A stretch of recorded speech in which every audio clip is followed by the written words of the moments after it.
চিনি আর দুধ দিয়ে নারকেল লাড়ু কিভাবে বানাই সেটাই আজ তোমাদের সাথে শেয়ার করব। নমস্কার বন্ধুরা, কেমন আছেন? আরজি বেঙ্গলি ব্লগে সবাইকেই স্বাগত। নারকেল লাড়ু বানানোর জন্য আমি 10টার মতো নারকেল নিয়ে নিয়েছি। নারকেলগুলোকে ভেঙে কুড়িয়ে নিয়েছি। সহজভাবে সাদা ধপধপে নারকেল নাড়ু বানাবো, তাই ভিডিওটি শুরু থেকে শেষ পর্যন্ত দেখতে থাকো। পুচকু নারকেলের দিকে হাত বাড়াচ্ছে নারকেল কুড়া নেবে বলে। ভিডিওটি ভালো লাগলে লাইক, কমেন্ট, শেয়ার করে দেবেন। কাঠের উনুনে বানানো হবে, তাই কড়াইয়ের মধ্যে 1 কেজি দুধ দিয়ে দিয়েছি। দুধটাকে ভালো করে জাল দিয়ে হাফ করে নেব। তোমরা চাইলে দুধের বদলে জল দিয়েও বানাতে পারো। যেহেতু আমি 10টা নারকেল নিয়েছিলাম, তাই 2 কেজি চিনি দিয়েছি।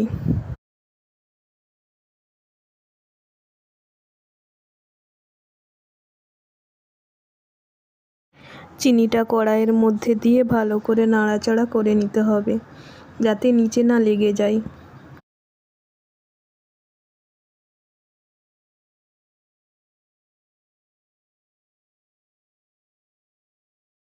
এরপর কুড়িয়ে রাখা নারকেলগুলো চিনির মধ্যে দিয়ে দেব।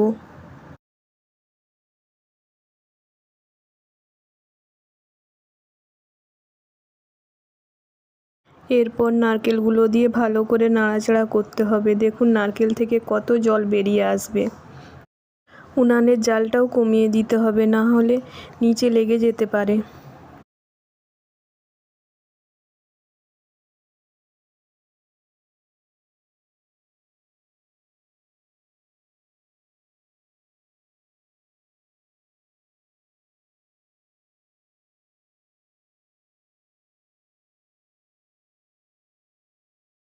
একটু হাতে নিয়ে দেখবে, যদি চিটচিট করে তাহলে হয়ে গেছে।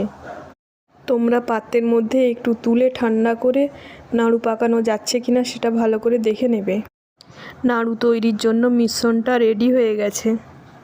তোমরা মিশ্রণটাকে এইভাবে খুন্তি দিয়ে নেড়ে নেড়ে ঠান্ডা করে নেবে, তাহলে নারকেল নাড়ুটা খুব নরম এবং সাদা হবে। সবাই মিলে এক এক করে সব নাড়ু পাকিয়ে নিচ্ছিলাম, তাড়াতাড়ি হয়ে যাবে বলে। ভিডিওটি ভালো লাগলে একটা লাইক, কমেন্ট, শেয়ার করে দেবেন।